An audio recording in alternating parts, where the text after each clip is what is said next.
নমস্কার, শুভঙ্কর কয়াল ইউটিউব চ্যানেলের পক্ষ থেকে আপনাদের প্রত্যেকে জানাই স্বাগত। কয়েকটা গুরুত্বপূর্ণ ইনফরমেশান নিয়ে এই ভিডিও আলোচনা থাকবে। প্রথমত পিএসসি মিসলেনিয়াসের পিএসসি মিসলেনিয়াসের নন জয়নিং লিস্ট 2019-এ সেটা আসবে কিনা, PSC clerkship non joining list আসবে কিনা, দেন পিএসসি আইডিও বা ইন্ডাস্ট্রিয়াল ডেভেলপমেন্ট অফিসার তার নোটিফিকেশান কবে আসতে পারে, আর তার সঙ্গে সঙ্গে যেটা আপনারা প্রায় জিজ্ঞাসা করেন সেটাও আমি এই ভিডিও ইনক্লুড করেছি, পিএসসি ক্লার্কশিপের এক্সাম ডেট আর মিসলেনিয়াসের এক্সাম ডেট নিয়ে লেটেস্ট কোনো খবর রয়েছে কিনা। তো এই সবগুলো নিয়েই আলোচনা থাকবে। প্রথমত আসা যায় পিএসসি মিসলেনিয়াসের 2019-এর নন জয়নিং লিস্টের কথায়। দেখুন, এই লিস্টটা আসবে না এমনটাই জানা যাচ্ছে। PSC miscellaneous 2019 non joining list আসবে না। এর কারণ দুটো কারণ। প্রথমত একটা কারণ, পিএসসি একটা কারণকে হাতিয়ার করে তারা এই লিস্টটা পাবলিশ করেনি বলা যায়।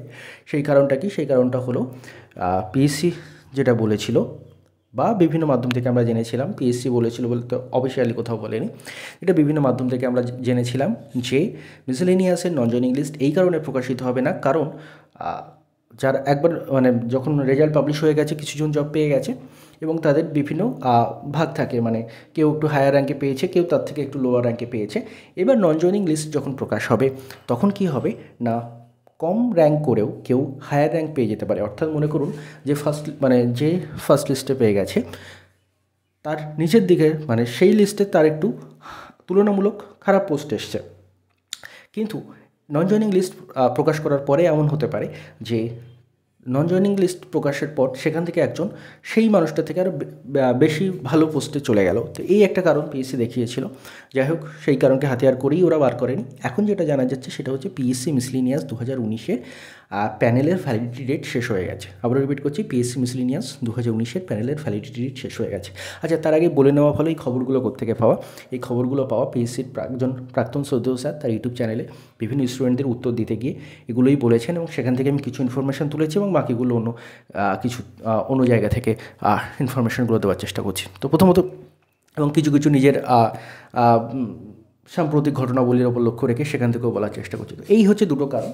প্রথমত একটা হচ্ছে ওই ফার্স্ট বললাম যে র্যাঙ্ক অনুযায়ী একটা ডিফারেন্স এসে যাচ্ছে সেই জন্য, এবং দ্বিতীয়ত সবচেয়ে বড় কারণ সেটা হলো ভ্যালিডিটি শেষ হয়ে গেছে পিএসসি মিসলেনিয়াস 2019-এর নন জয়নিং বা 2019 মিসলেনিয়াসের প্যানেলের ভ্যালিডিটি শেষ, তার জন্য কিন্তু এই লিস্ট আর আসবে না, এমনটাই খবর। এবার আসা যাক PSC clerkship non joining list কবে আসবে, যেটা জন্য নতুন করে টাইপিং এটসেট্রা নেওয়া হয়েছিল। দেখুন, এই বিষয়ে যেটা খবর যে খুব তাড়াতাড়ি এই লিস্টটা আসবে।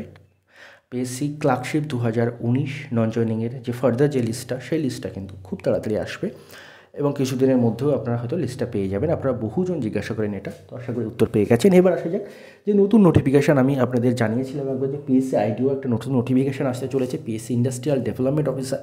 সেই নোটিফিকেশানটায় 250 মতো ভ্যাকেন্সি রয়েছে। সেই নোটিফিকেশানটা কবে আসবে এই বিষয়ে কিছুদিন আগে আমি এটাও আপনাদের জানিয়েছিলাম যে এই নোটিফিকেশান ডিপার্টমেন্ট থেকে পিএসসিতে যখন এসেছিলো সেখানে কিছু ভুল ভ্রান্তি ছিল, যার জন্য পিএসসি সেই ডিপার্টমেন্টকে আবার ফেরত পাঠিয়েছিল ভ্যাকেন্সিটা।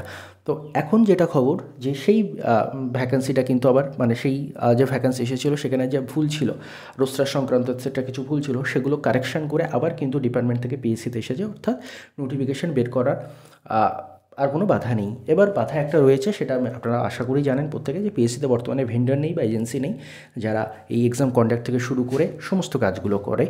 তো সেই জন্য যতদিন না এই ভেন্ডর শেষ হচ্ছে, এখন জানেন যে টেন্ডারিংয়ের কাজ চলছে, পুরো মে মাস জুড়েই এটা চলবে।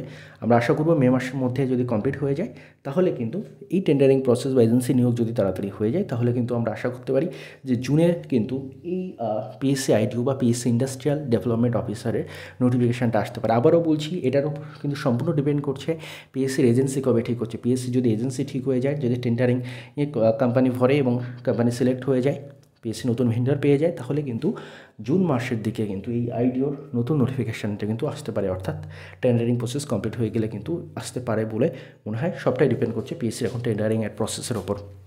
এবার আসা যাক পিএসসি ক্লার্কশিপ এক্সাম ডেট এবং পিএসসি মিসলেনিয়াস এক্সাম ডেট, এই দুটো নিয়ে বহুজন জিজ্ঞাসা করে, বহুবার আমি বিভিন্ন ভিডিও বলেছি, আবারও সেই একই জিনিস প্রায় বলবো। প্রথমত, এই দুটো জিনিস বা এই দুটো এক্সাম ডেট নেওয়া যাচ্ছে না এই দুটো এক্সাম, তার একটাই কারণ, সেটা হচ্ছে পিএসসিতে বর্তমানে ভেন্ডর নেই বা এজেন্সি নেই যারা এক্সাম কন্ডাক্ট করবে, যারা ওএমআর সিট সাপ্লাই করবে, যারা ওএমআর চেকিং করবে, সমস্ত কাজগুলো করবে। তো তার ফলে কিন্তু এই এক্সামটা নিতে লেট হচ্ছে। এবার পুরো মে মাস জুড়ে টেন্ডারিংয়ের প্রসেস চলছে, যেটা একটু আগেই আমি বললাম। তো মে মাসের মধ্যে যদি টেন্ডারিংয়ের কাজটা কমপ্লিট হয়ে যায়, তাহলে কিন্তু শ্রদ্ধেয় স্যারের কথা অনুযায়ী জুলাই অনওয়ার্ডস কিন্তু এই এক্সামগুলো নেওয়ার জায়গায় পিএসসি পৌঁছবে। আবারও বলছি, যদি এই মে মাসের মধ্যে টেন্ডারিং প্রসেসটা কমপ্লিট হয়ে যায়, তাহলে কিন্তু জুলাই অনওয়ার্ডস পিএসসি এক্সামগুলো নেওয়ার মতো পরিস্থিতিতে পৌঁছাবে। পিএসসি কবে নেবে তার উপর ডিপেন্ড করছে। তো আপনারা এখনও পর্যন্ত, আমি আগে থেকেও যেটা বলে আসছিলাম সেটাই বলছি, যে জুন জুলাই মাসকে, মাফ করবেন সরি, জুলাই আগস্ট মাসকে টার্গেট করে এই দুটো এক্সামের জন্যই প্রিপারেশন নিন। কোনটা আগে হবে এখনও পর্যন্ত কিন্তু কনফার্ম নয়। 2 তারিখ 2রা এপ্রিল পিএসসির যে প্রোটেস্ট হয়েছিল, সেখানে কিন্তু পিএসসি সেক্রেটারি জানিয়েছিল যে ক্লার্কশিপটা আগে নেওয়ার চেষ্টা চলছে, but this is not confirm yet. মানে চেষ্টা চলছে, বাট আগেই নেওয়া হচ্ছে এমনটা নয়। তো দুটো এক্সামের জন্য কিন্তু সাইমালটেনিয়াসলি এখনও প্রিপারেশন আপনি নিয়ে যান। আশা করছি ইনফরমেশনগুলো আপনাদের কাজে লাগবে। যদি ইনফরমেশনগুলো কাজে লাগে, অবশ্যই ভিডিওটি লাইক করতে ভুলবেন না। চ্যানেল ফার্স্ট টাইম হলে অবশ্যই সাবস্ক্রাইব করে রাখুন। যে কোনো মূল্যবান ইনফরমেশন সবার আগে আপনার এই চ্যানেলে পেয়ে থাকেন। ধন্যবাদ আপনার সবাইকে ভিডিওটি মন দিয়ে দেখার জন্য।